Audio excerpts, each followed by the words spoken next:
thing when a spiritual partner shares something with you. It doesn't mean that what they see is necessarily what's happening in you. In other words, a spiritual partner may say, I think seems to me you've got a frightened part of your personality active, or is that a loving or a frightened part of your personality? Because they're seeing something that they think that you don't see. And that if it's true, it would be helpful to you if you saw it. Now, but maybe the spiritual partner who's saying that is actually in a frightened part of their personality that they're not aware of. So that's really important. So that's why, for me, if I say, I think I see a frightened part of your personality, I also have to be aware that maybe it's from a frightened part of my own personality that I'm seeing this.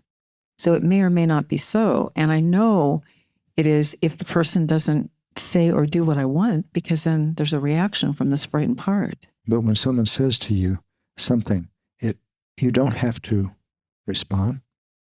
You don't have to answer. But if you're a spiritual partner and your commitment is to creating authentic power, you'll take it into yourself, at least, and consider that maybe that's the case.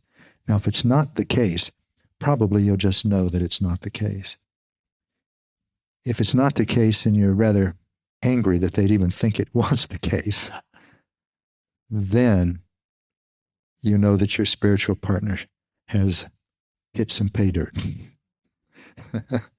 So in other words, if someone says to you, do you think you might be a little jealous? You say, no, I'm not.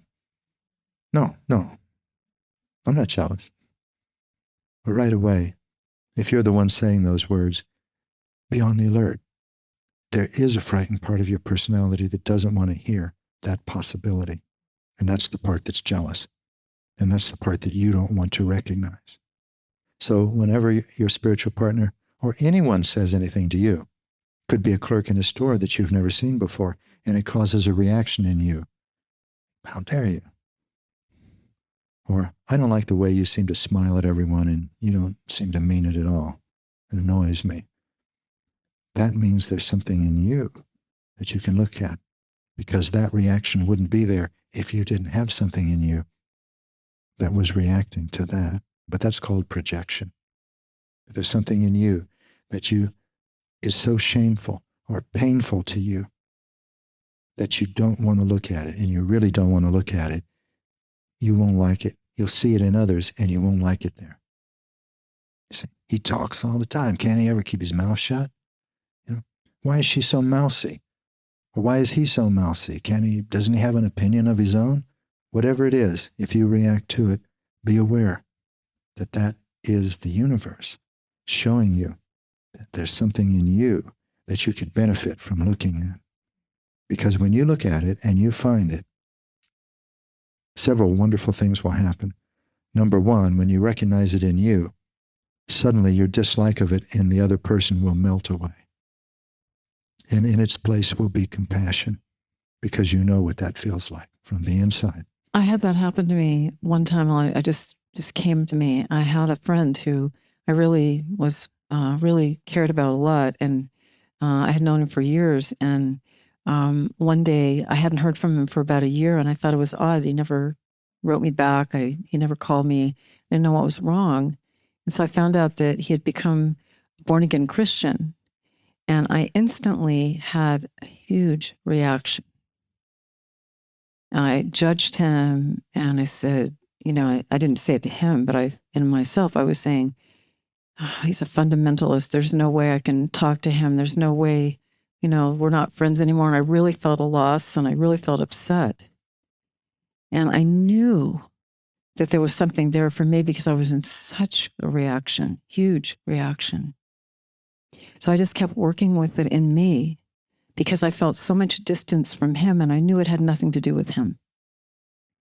But I wanted to find what it was in me that created that huge reaction at the news that he had become a fundamentalist Christian. And it was amazing, because I really did find parts of me that were fundamentalists, that were very rigid, that wanted things exactly the way that I wanted them, and believed in a certain way and wanted everyone else to believe that way, the way I believed. And it was such a amazing and painful realization.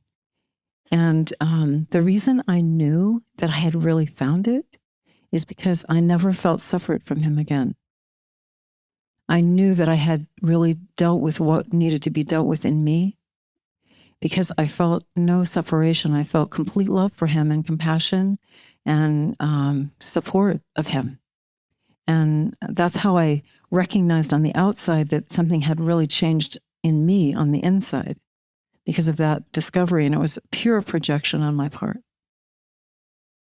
about him, thinking it was about him, but it wasn't about him.